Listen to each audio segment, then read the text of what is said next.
Hello, protocols, packets, and programs. After decades of buffers that bust, Appsec wants secure code it can trust. No more pointers to track or a double-free hack, so let's wish happy birthday to Rust. Which means, this week we chat with Chris Eng about how software ages and why it's worrying to see the rate of flaws outpace the rate of new code in an app.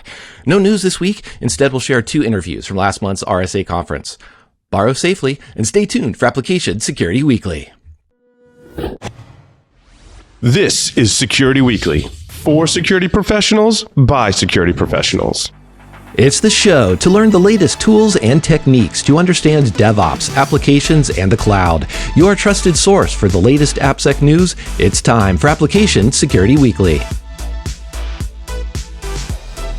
Hi, folks. I'm Adrian Sanabria, the host of Enterprise Security Weekly. Every week, we interview the most interesting folks we can find, talking about the most pressing cybersecurity issues and challenges facing the enterprise today. Myself and my co-hosts have each been in the industry for decades, long enough to see the patterns in the industry and explore where trends are going.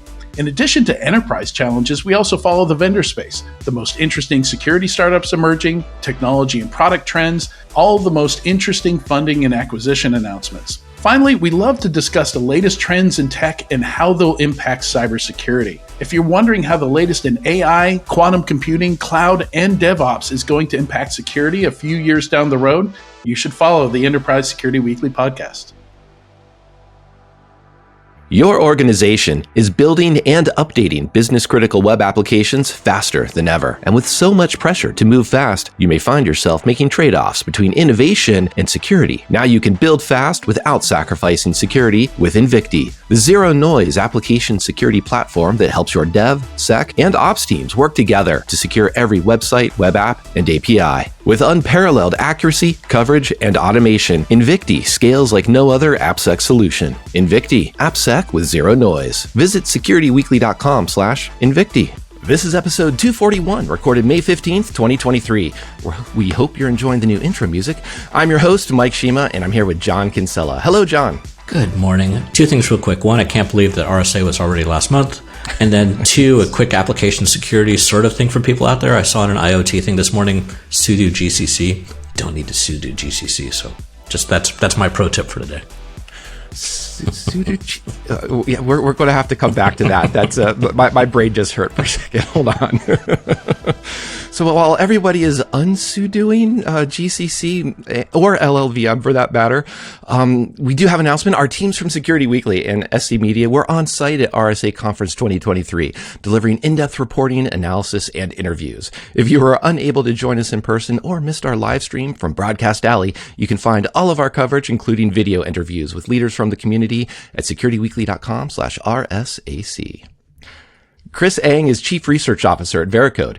A founding member of the Varicose team, he is responsible for all research initiatives, including applied research and product security, as well as advising on product strategy and M&A.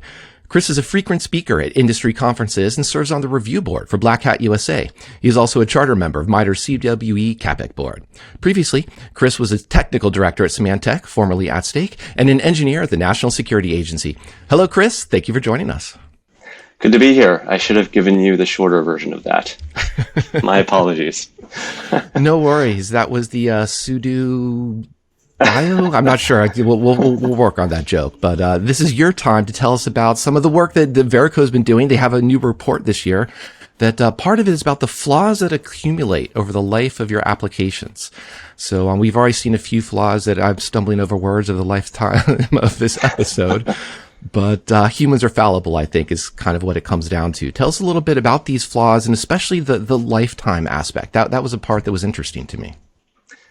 Yeah, let me give you a sort of a high-level view of this report, and we can kind of dig down into whatever you want. But essentially, this is something that we as Varicose do at least every year. And being in the position that we are as a cloud provider, we have that ability to kind of take all of the data that runs through our system, all of the applications that are scanned by our customers, and kind of see what's happening. You know, how are flaws appearing? How are they getting fixed? Are they getting fixed? What do different industries look like, different languages, all those sorts of things. And so we try to focus on a different aspect of that each time around. So this time with the most recent report, and the data set keeps growing, right? When we started doing this, it was 1,500 applications. that was over 10 years ago. This report, the data set is 750,000 applications. So 750,000 applications. It's a lot of NPM packages. Many flaws.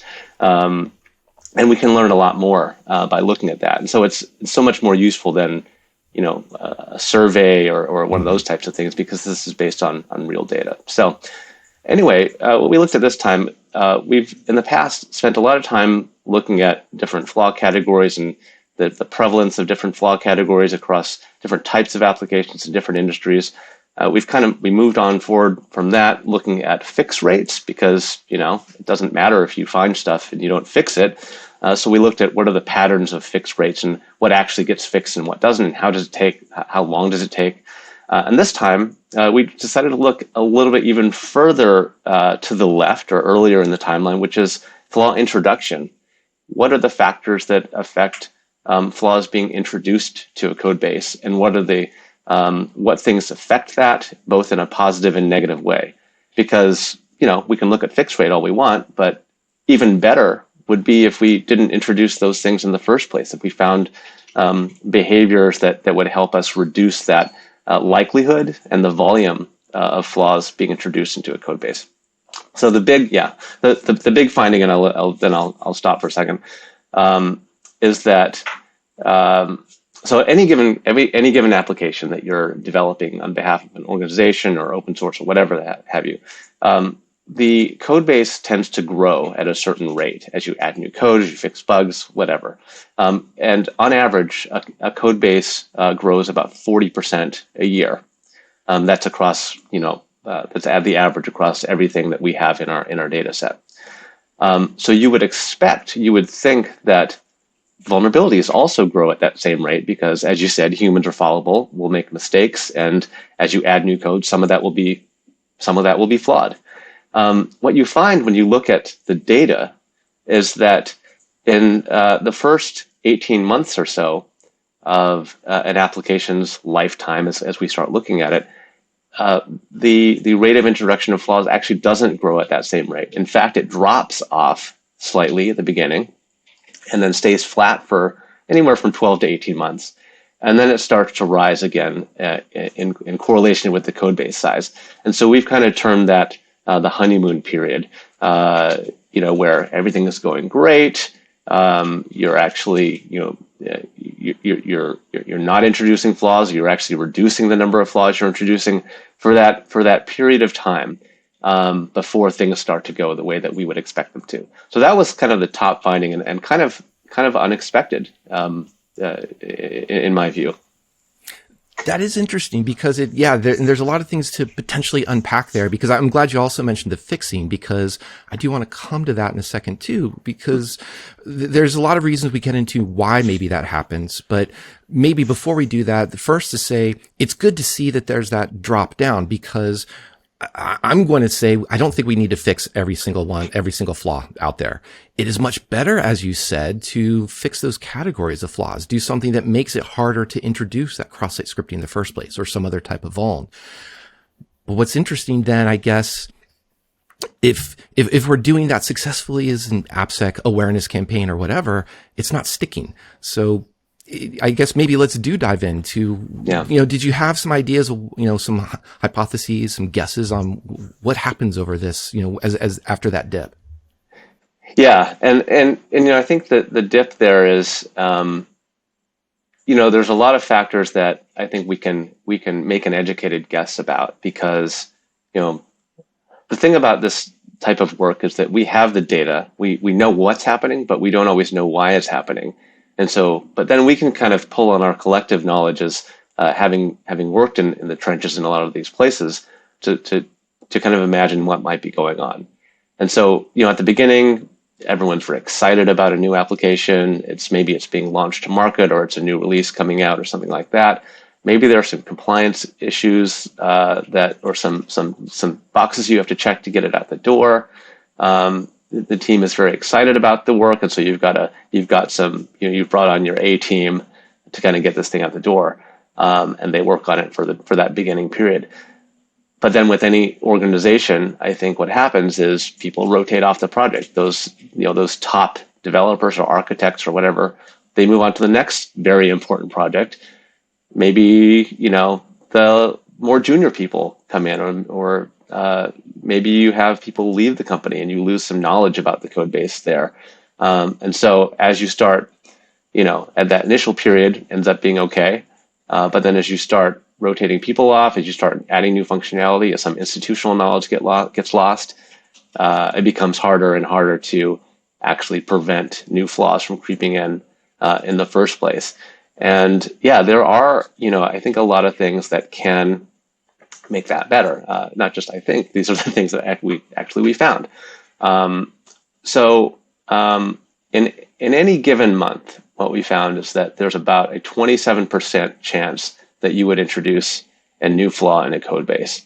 So I want to start with that. It's just like, and this is an average. Don't love averages, but it's difficult to talk about a more complex distribution than that, with my hands. So let's say there's a 27% chance that a flaw is introduced into a code base in any given month. And so what we can do is isolate different factors that we are aware about in the data set to see how those factors affect that 27%, that baseline. So, for example, if you're conducting your scanning via API, in other words, you've automated your code scanning into your CI/CD pipeline as opposed to somebody going in and kicking it off manually through the website. If an application is doing that 27% is reduced by 2%, not 2% of 27, but 2 points, so down to 25%. If your team is routinely conducting hands-on training, and so for us, that's a product called Security Labs. It's sort of like a bite-sized hands-on training in like a live AWS environment where developers can actually go in and kind of play with the code, fix it, see what works, try and attack, as opposed to slideware. And so if your team for that application has completed at least 10 trainings collectively, that will reduce that percentage by another couple percent. So now let's say you've done both of those things, now you're down to like 23%. And actually we found that, and that was just with an arbitrary point of 10 trainings completed. And we actually found as the team does more training, it actually reduces that even more. It's not linear, otherwise you'd be able to do, I quickly do the math, I don't know, 100, 150 trainings, you'd be down to zero. Obviously that's 30 hours of training, 10 hours right. of code. Nobody no can more even flaws write it, ever. So it's secure. Right. Yeah, exactly. Right. But as the team does more, we did find that it does increase, but of course you get a little bit of the curve of the line, the slope of the line changed a little bit. So what pops into my head, Chris, about between that and the previous point we were just talking about, is that training of the overall team, or is it like maybe and what I'm wondering is like, as you bring new devs in and they might be introducing more issues, would you focus the training more on them, or? Yeah, I mean, I think, qualitatively, yeah, you would want to. We don't have the ability to say, so when we detect a flaw in an app, we don't have the ability to tie that to a particular developer. So we can say which developers have completed which trainings, and we can say who's a member of what team and who's associated with an application if the customer has done that, like who has sort of like a team privileges type thing, and we can infer from that. But what we don't have is who introduced particular code. So we can't make that correlation because it's usually, again, it's the CI system or it's a release engineer if you're doing it manually that would be conducting that scan. So all of the stuff that went into it kind of gets obscured. But yeah, it would certainly make sense that you would want to roll out your training that way. And we've seen a lot of really good response to that type of training. And in fact, we found in the previous report, when we actually looked at fix rates, we found that the teams that were actually doing that training improved their fix rates as well. On average by a couple of months, which shows you that the average is way out there. It's much larger than that. But months is still kind of a big number. Yes. Yeah, but still 2 months, on average for a team that's doing sort of any training at all was good. So we think there's a lot of potential in this type of like bite-sized, hands-on training where you really get your hands dirty. Yeah, and I was curious too, and I know you don't have this as part of your visibility into collecting this data, but I was be curious of the team churn as well as team size, and if that influences both the institutional knowledge as well as the point John was making about did the people that were trained, have they moved off and you'd have new people that weren't trained, or just even setting aside the training or the content of the training, just that idea that we take your security seriously. We have a focus. We need to be emphasizing here. There's another thing, Chris, talking about time. I think in the mean time to repair, mean time to fix was a part of that previous year's report. But that's not what you focused on here. This, I think we've got a survival curve is something you introduced or that you've been talking about as well. Yeah. The survival curve is the way that we like to display whether it's introducing or mostly for fixing. As opposed to mean time to repair, which you talked about. And I'll give you the analogy that I like to use for that and why we do it the way we do. Mean time to repair is just like, it's an average, which, none of us like those, but your favorite stat, yeah. Right. But let's say you have an application and you find 10 flaws in it, and then you decide 2 of them you're going to fix, and you fix them really fast. You fix them in a week, and the other 8 you decide, you either decide you're not going to fix them or you just don't fix them, right? So after a week, when you fix those 2, your mean time to repair is a week, right? And on average, each of those 2 took a week. A year later, your mean time to repair is a week because your denominator is only the flaws that you fixed. It's how long did it take on average for you to fix the flaws that you fixed. In reality, like you said, people don't fix everything. They don't need to fix everything necessarily. It's a risk-based sort of prioritization. And so the survival curve tells you how long does it take to fix a certain percentage of your flaws. And so you start sort of on the left side with you're at 100% of the flaws. And then if you imagine a horizontal axis that is time, as you go left to right on that chart, that point kind of drops down as you, at the beginning, it's kind of steep as you fix a lot of stuff in the early time frame. And then as time goes by, it flattens out. You get kind of a long tail on that curve, and that shows you. You can say, like, for example, at the 2-year time frame, it's most likely that I will have 30% of my flaws left, or something like that. And so we like to look at the 50% mark on that chart. How long does it take to fix half of the flaws you know about? And it's an arbitrary point, but it's something that people can understand, and then you can give it a name, which is half-life. So all the time, we like to look when we're looking at fix rates, we like to look at half-life and how do different factors improve or make or worsen the half-life for fixing flaws. And so that's actually what I was referring to earlier when I said the security labs thing last time. It actually moved the half-life of flaws by 2 months. So it moved that curve. If you imagine a curve, it moved it kind of slightly to the left. So it intersects that 50% point earlier on the time horizon. So you do have, so that's not about fixes, but we did start off talking about, and you made the point of introducing the flaws less often or introducing fewer flaws, except that after that dip, it starts to come back. Now, I would hope, as I mentioned, my favorite go-to example is something like React. It makes it very obvious if you're using dangerously set inner HTML. Right here's how you can introduce cross-site scripting if you need to do something or do something dangerous. Right. You were looking, I can never remember which is John's favorite programming language out of this set, but I was riffing on Rust, introducing memory safety. This report is focusing on first-party code. So this is what software engineers are writing. Do you see something in the languages or in the frameworks that's helping one actually be better, that is making it harder to introduce flaws, or are they still universally prone to the human factor? It's slow progress on that front, but it is progress, I think. And I don't have like a recent example to point to, but I think the idea, of secure defaults is important. But what you said is, at least the way I heard it, the way I usually try to talk about it. Well, is that even when you introduce these languages or frameworks that have secure defaults, and you have to go out of your way to say like don't escape this, or dot insecure, or dot shoot yourself in the foot, or whatever the case may be. Those methods are always there. There's right. I don't know if there are situations where even in like memory safe languages, there's not still some way to call out to native code. Absolutely. Probably for functionality reasons. Even with Java, that was the big thing, right? But then you have this entire JNI layer.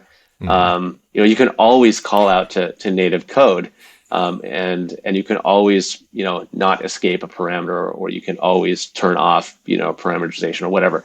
So I think until you get to a point where you actually don't give people that escape valve to just kind of do it the way that they want to, as opposed to figuring out how to do it within the confines of the safety of the framework, I think those things are always going to happen. But making it harder to do that is definitely a win. It's a step in the right direction. And maybe you can never get rid of those completely because of legacy stuff that you have to interact with. If it were that easy to do, I imagine it would have been done. But I think it steps in the right direction for sure. And that's where, and yes, you're right. Even with Rust, Golang, they both have the FFI or the interfaces to work with C libraries. They need to support and deal with all those raw pointers. But with that, I'm curious, maybe, is there an angle there of the training then that is more helpful, more efficient, or even in the case of saying, like, let's get rid of slideware, you'll get no objections from me on that. Yeah. But maybe even if we have that developer's attention for 10 minutes, I guess it's hard to say, go architect something that's a secure default in 10 minutes versus here is what SQL injection looks like in Python, which just so happens to be the language you're writing in, so it's relevant. I don't know if there's something there. Does that feel worth mentioning? Yeah, because it's like the first thing that you're having to do at scale, across all the millions of developers that are writing code, is stop the bleeding, right? Figure out, like, get to a point in your code scanning where you can either fix the amount that you're going to fix and then say no more going forward. Like, I'm going to block the build. Just like you block the build when a unit test fails. Why aren't you also blocking the build when a security test fails? Security is a component of quality. Not everyone thinks of it that way, but it is. And so, why can't we treat it the same way as we would a unit test? And the reason is because there's so much security debt that people have a difficult time getting to a point where it's clean, where you can kind of pull the trigger and say, from this point on, no more. Because, as opposed to your unit test, or your functional test, those are all passing, right? You start out with a passing grade. But it's harder to do that with security issues unless you're on a newer project where you actually have, you have kept it pretty clean, or there's not as much debt to clean up. And I have seen that work very successfully with greenfield projects, for sure. Like, it's easier to say, all right, we're going to put this gate in there. But for the rest of everyone else dealing with code bases that are 5+ years old or even more, and there's this mountain of stuff. Yeah, that's where we go, and we start with the developer. You get them very focused. They don't need to be thinking about how to redesign Rust. They need to figure out how to patch this command injection thing in the Python code that they just wrote. And so if instead of giving them a 2-hour course on the OWASP top 10, that's 150 slides long that they'd have to take once a year, and never actually tie it back to hands on keyboard, and instead you can give them a 10-minute lab, Python based, in an AWS environment that's spun up just for them. And I've always been a big believer in the light bulb moment happening when they see the attack working. I know some people don't need that, but I've seen it enough times where I think it's important. And so when you can put that it's fun too, and you put that into the lab and you show them, okay, here's the vulnerable code. Now try, here's a website, point this website and this URL, now try this and see what happens. And then explain to them why that happens. I think that works a lot better just, it always has, than just saying, don't do this and don't do that. Here's the wrong way. Here's the right way. Just believe me. When they can see the attack work and then they can try to fix it, and they can even fix it incorrectly and see that the attack still works. It's an open-ended environment as opposed to like a simulation of an open-ended environment. And so developers like it. Our developers like it. We've had good response from customers on that. That stuff actually came from a company we acquired a few years ago, which I think you'll appreciate. The company was called Hunter 2. And then we kind of rolled that in. You roll that in, and added more languages, more lessons, and it's a really cool thing. And so it's nice to be able to tie that to the outcomes that we're hoping to go after, and show that it does reduce. It improves that fix rate. It reduces both the amount and the volume of flaws being introduced. So it's a good thing. It's a good thing. And I think too, you don't, going back to that idea of the 2 years into the project, maybe 5 years in the project, you don't hire some developers to go write security tests or even just test use cases. That may be necessary for new code that they're adding, of course, but they don't retroactively add that. And I want to use that as a loose segue somehow to introduce this aspect of the third-party code as well, because we have been talking about, this is the code that you've seen, 750,000 apps that people are writing out there. But you must also be seeing all the dependencies they're pulling in. There's a lot of open source out there. And I think what was one of the stats that most Java-based apps are 90% third-party code, open source code. How does that, does that make this more difficult in that timeline, or is this just difficult from the very beginning? In theory, it makes it easier if you just have to go download a patch for something that somebody else has written. But again, in reality, typical app using hundreds of libraries. The Java thing you pulled out there was accurate. I mean, we don't write everything from scratch, nor should we, right? We borrow a lot of it. No. And so that it's a big part of the attack surface, and it's been a big part of the conversation. I think the past at least 5 years or more, ever since, I'm losing all track of time because Heartbleed was what's much longer ago than that, right? Oh, yeah. And I think that's when, and then every couple of years we have a big thing like Log4j that kind of brings the conversation back, and then we have all the supply chain talk and SBOM, and it's sort of gaining momentum now, and I think finally getting the level of focus. But I think I shared this with you before. My favorite or least favorite stat from a previous report that we did on open source was that 79% of the time, a developer will never go back and upgrade a library once they've introduced it into the code base the first time. Never, right? And that's because those controls were never really baked in, right? Nobody was looking at the composition of an application and then cross-referencing that with the CVE, the NVD, and other flaw sources, and saying that, okay, well, there are 5 known vulnerabilities in this library. You should upgrade to this version. Like, that information wasn't even being provided to development teams until very recently, until software composition products really became available. And so again, there's years and years of debt that's come about. Log4j came out, December 2021 when it did, and I took a kind of a snapshot that week of kind of what percentage of our customer base or our customer applications were vulnerable, right? And you'd think it'd be all of them, right? Because it was in it was in all sorts of different versions of Log4j. Only about half of customers were vulnerable. It's not because they patched quickly when the Log4j patch came out. You already know where I'm going with this, I could tell.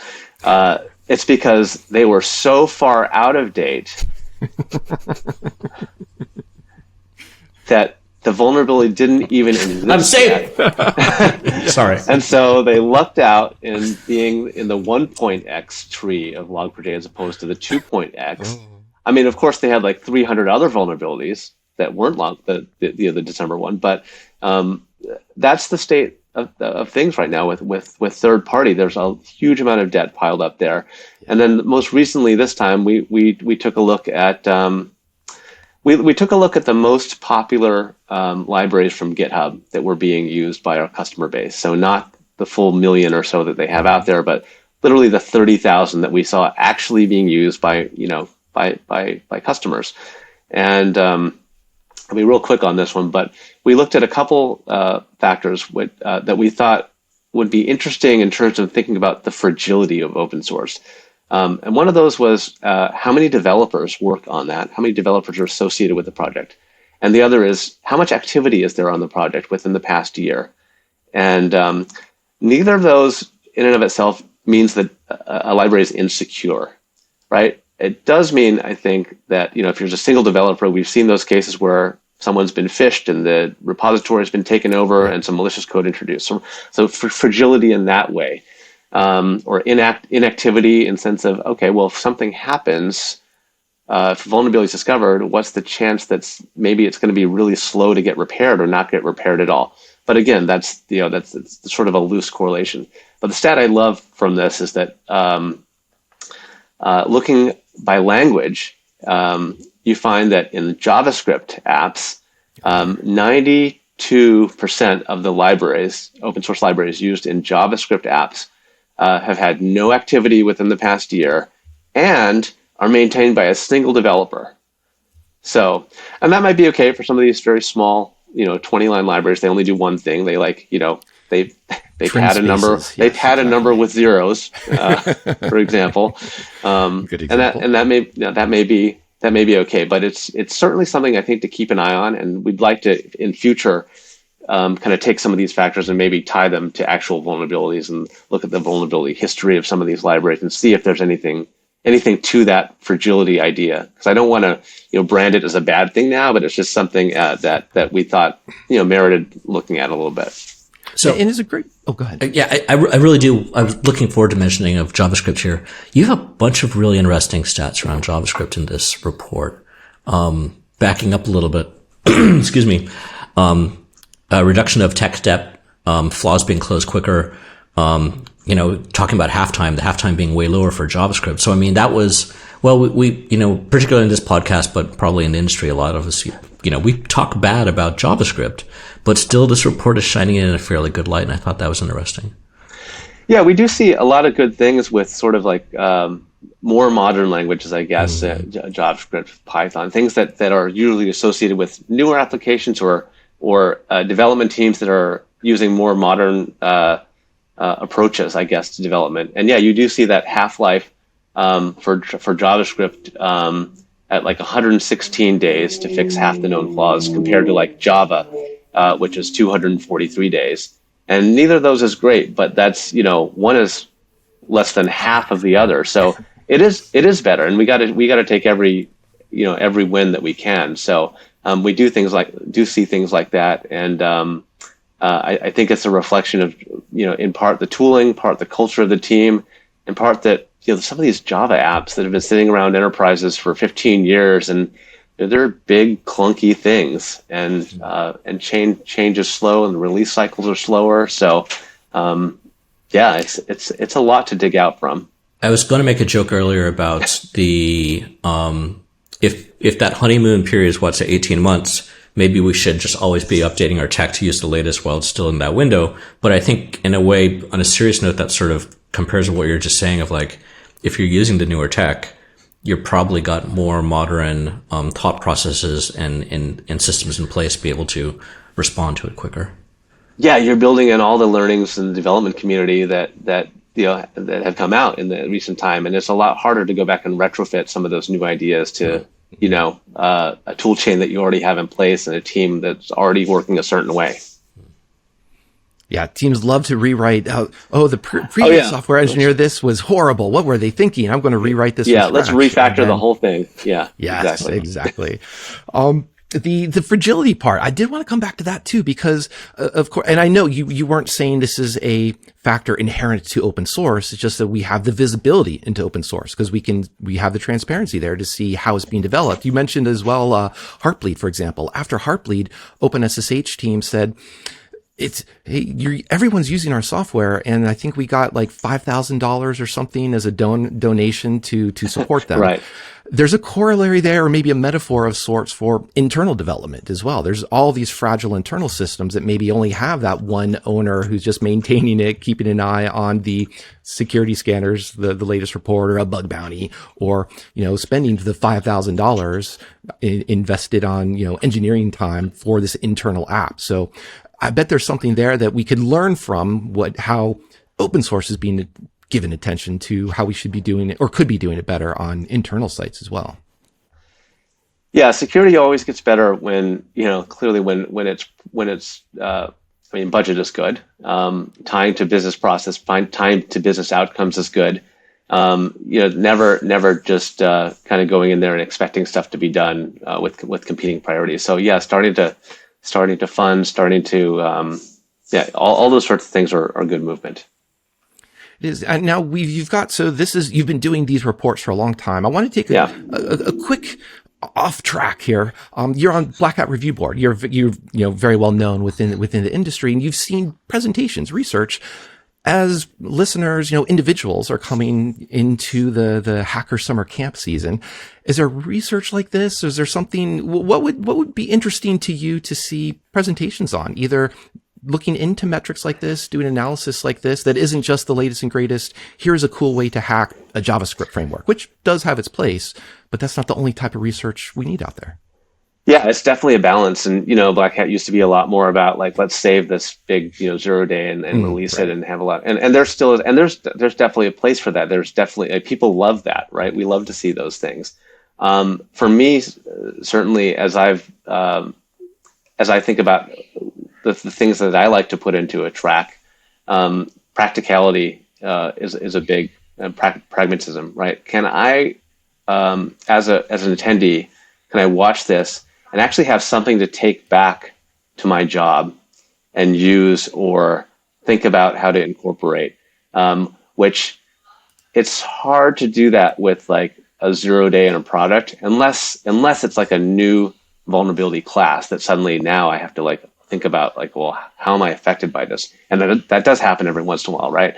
I love to see data-driven anything really, right? So if you release a new tool, like if you release a new fuzzing tool, don't just tell me how cool the tool is. Show me that you've run it against a certain corpus of things, something that's baseline, and I ran it against this corpus and it found these issues that were already known about more effectively than the previous methods or whatever, right? Give me a large. If you're giving me a case study, don't just tell me that you did these things. Tie those to certain outcomes that it had on the program, or it reduced fixed time by this much, or it reduced. Right? Show what actually happened, and so that somebody that's watching the talk can actually say, hey, this is going to be useful to me, as opposed to just a cool thing that I learned, which, I mean, you got to, as an attendee, you've got to have that balance, right? I definitely go to some things just because like, oh, wow, it's really cool that someone's going to hack a satellite system or something, right? Yes. I have no application for that in my day work, in my day job, right? But so we always, as a board, try to bring balance to the program and find something that attracts people, but also can be practical. Well, you've given us an absolute wealth of practical information here, Chris, and our honeymoon period is over, so we do have to wrap up. But you did mention, you used 3 words earlier, just believe me. And I want to use that as a reminder to ask you, as we do all of our guests, to describe Appsec in 3 words. And I don't know if just believe me might be the one to do it, but I'd prefer to hear it straight from your mouth. I'll give you 3 words that are not a phrase like that. One is critical. In terms of just the importance of Appsec and the attitude and the approach that we bring to it. Another one that I'm thinking of is glacial. Both are things kind of improving on sort of a glacial pace, but also sort of a double meaning there. If you think about a glacier and the security debt being like the stuff below the surface. It's clever, right? And I'll end with hopeful, because we do see things improving. Everything from secure defaults to better fix times to developers kind of kind of just getting it. And we are seeing things improve. It's just not happening, at the rate that we would love for it to happen. Try not to look back at the OWASP top 10 from 2001 or whatever and compare to, so things are improving, but things are slow. So, I'm going to go with that. That's wonderfully optimistic, and I love the take on Glacial. Thank you, Chris. And thank you as well for the conversation. That was great. You bet. Great talk to you. I want to thank John and thank all of our listeners. As a reminder, in place of the news segment, we'll be running 2 interviews from last month's RSA conference. News will be back next week, guys. I know for sure is going to make John happy. Thank you for joining us. Please subscribe, hit that like button, check out the show notes. And speaking of mixed feelings, check out Good Love Gone Bad by Bunny X. Stick around for the RSA interview segment. We'll see you next time on Application Security Weekly.